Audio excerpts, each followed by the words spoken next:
What's up, guys and gals? Shane here with Rice Creek Bushcraft. Today I thought we'd go over some different styles of splitting axes and splitting mauls. And my lambs seem to be very interested in what we're doing. But yeah, I thought we'd go over some different styles and what I like and what I don't like. First of all, background, my dad and I used to have a firewood business, so we did around 3,500 to 4,000 face cord a year. So I've split a lot of wood. This is just some wood at my house here. That's stacked up. There's a lot in there. Then I've got this stuff that I'm still working on. Cutting it and splitting it as I go. But anyways, I like to just offer some help as far as what is a good axe for splitting or maul and what isn't. So we'll go over here and we'll kind of talk about some of these different style of axes and tell you what I like and don't like about them, and maybe it'll help you make a decision if you're going to spend your money on something, because I've tried them all. Just about everything, I've tried it at one time or another. Okay, so let's start out by saying there's basically two real kinds of axes or mauls to split wood with. You've got your normal splitting maul, which I would consider this a maul. Whoops, this is like 8 pounds. It's very heavy, but it has its good points, has its bad points. I like it, I use it. It's not my favorite for everything. Let me show you this one made by Stihl. Well, it's got Stihl's name on it. I'm sure they don't make it. Probably Austin Cough or however you say it makes it. So this is another style of splitting maul. So those are your mauls. There's a lot of different kinds, but they're usually 7 to 8 pounds normally is what you consider a maul, and then splitting axes are usually 3.5 to 5, sometimes 6. So this is I would consider this a maul. I don't know what Helko Werk calls this, I don't remember. Turn it this way so you can see it. But it's heavy. I would guess this is 7-8 pounds. It's pretty heavy. It's got a big fat wide pole. It's got this portion here to help open up the wood. It's a sweet maul. I like it. So those three are basically mauls, and then you've got so this is a Fiskars, I don't know, X27, 28, whatever they call this. This is the 36-inch handle model.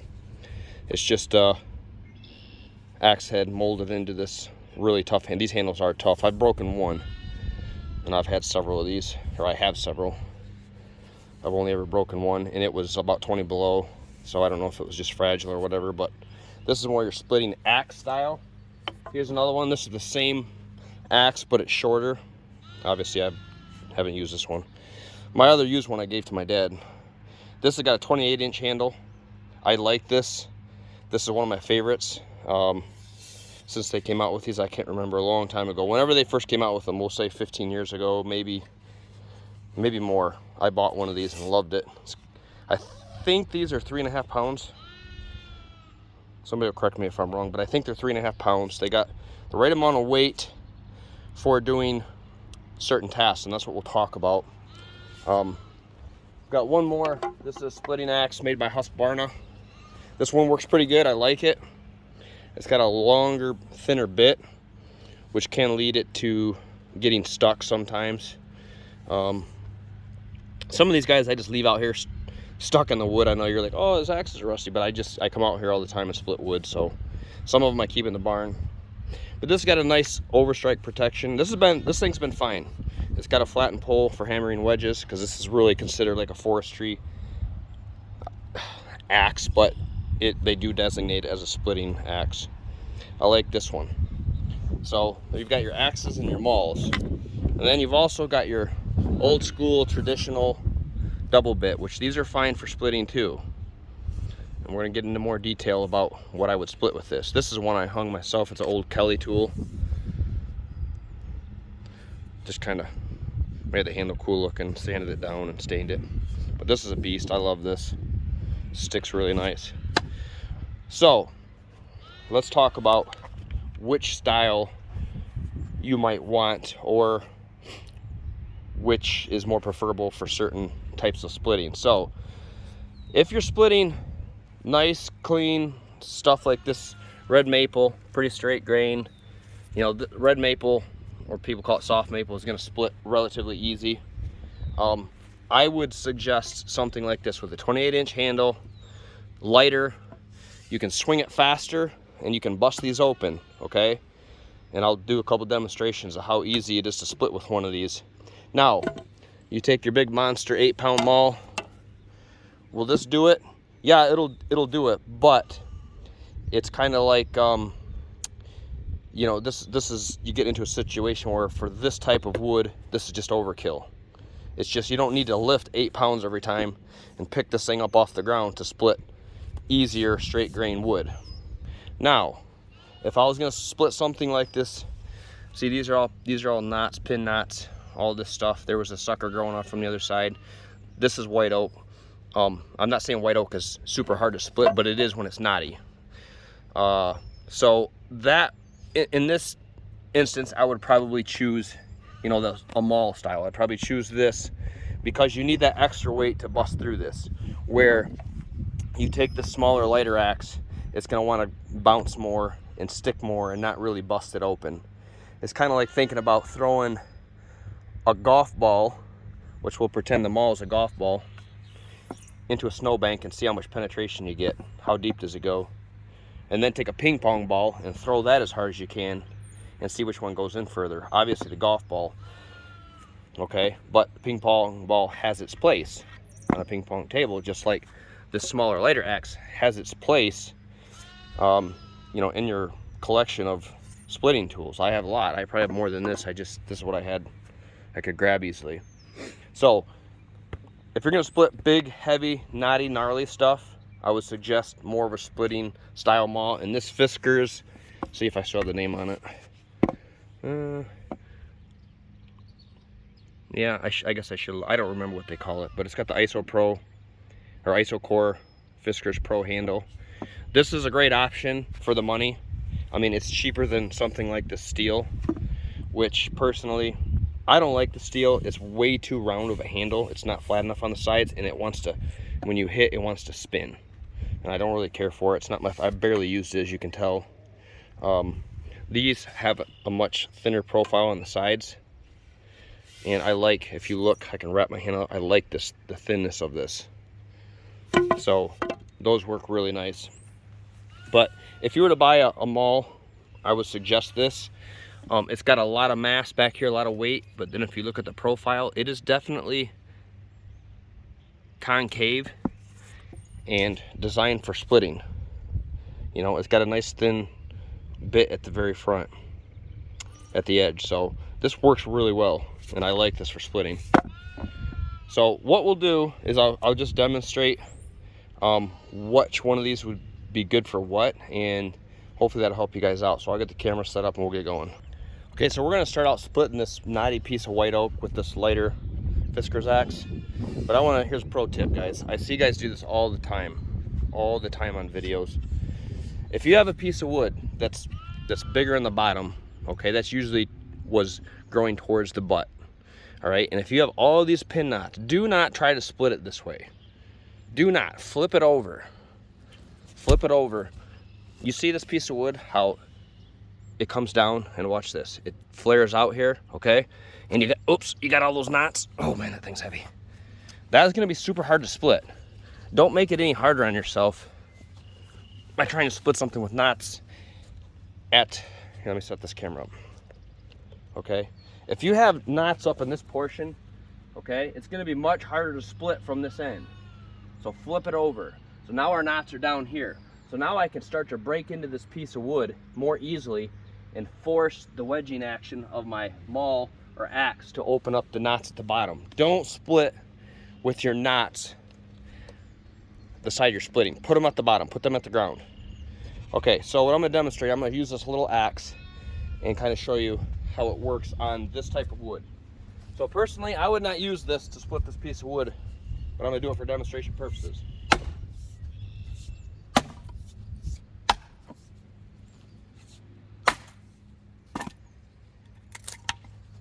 I'm gonna try to go right through the middle.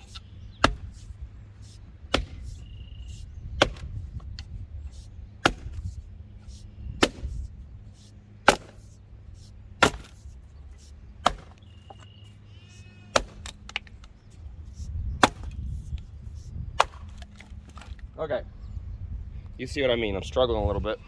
It's working, it'll get the job done. But if I take this 8-pound maul for this task to get this broken down, watch how much easier it is.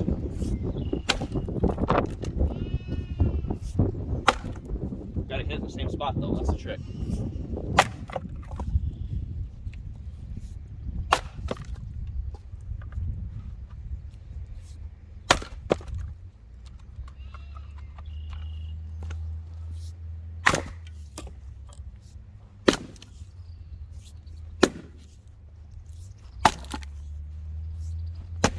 This is a knotty piece of white oak here.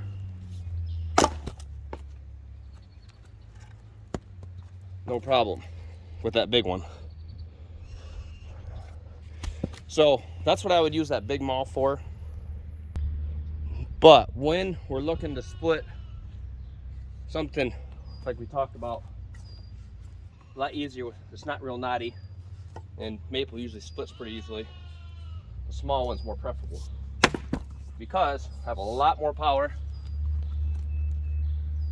and I don't need to lift that giant heavy maul. It's not necessary. So I'm gonna hit it, we'll flick it, keep us from sticking in the dirt. We'll try this one here. Now that we've broken it down, should break pretty easy.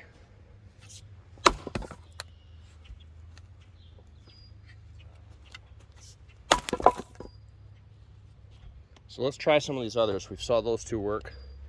You can kind of see the difference. There's another piece of white oak. It's actually bur oak, but it's still white oak. We'll try this guy. I like this one. It's this Helko Werk, splits well. What I don't like is the handle is ginormous. Look at up here where I hold, I can't even come close, and I don't like that. It's just huge, but it is what it is. It should be pretty durable. So we'll split with this one.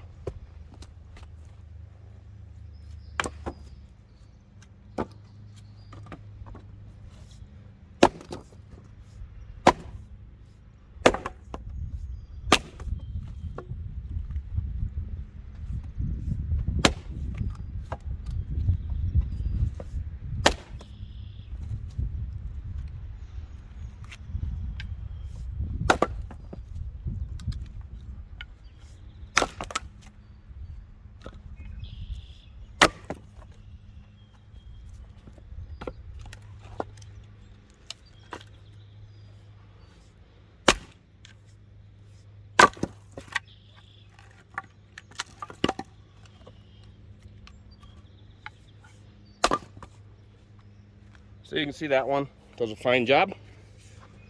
I like this one. We'll try another maul. Okay, we're gonna try that Stihl maul, but I wanna show you guys something. Look at this piece of wood. It's clear at the top. Then you see down towards the bottom, there's a 2 or 3 knots. Let's see if I can point at this and still hold the camera. Like down in this area, there's those 2 knots. I put that at the bottom.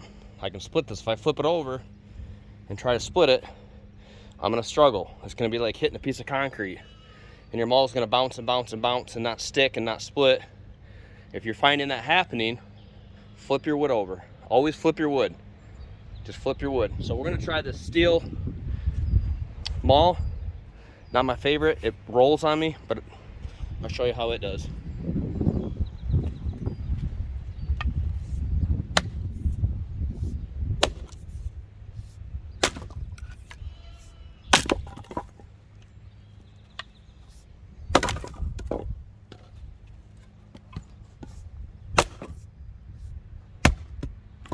See this piece here?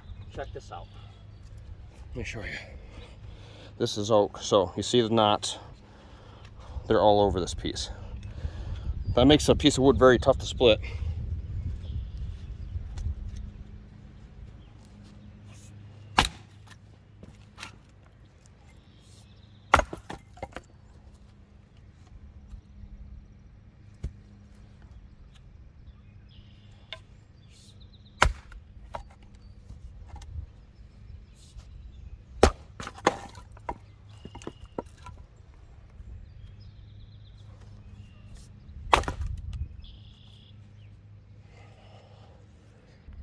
Okay, here again, we've got some smaller pieces that I know we're gonna split relatively easy. It's hickory. These four are hickory, red oak. Well, it's black oak, but same difference.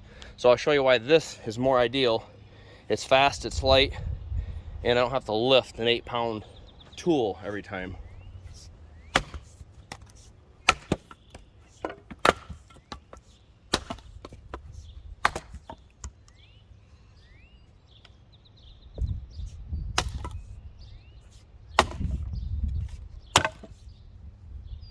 So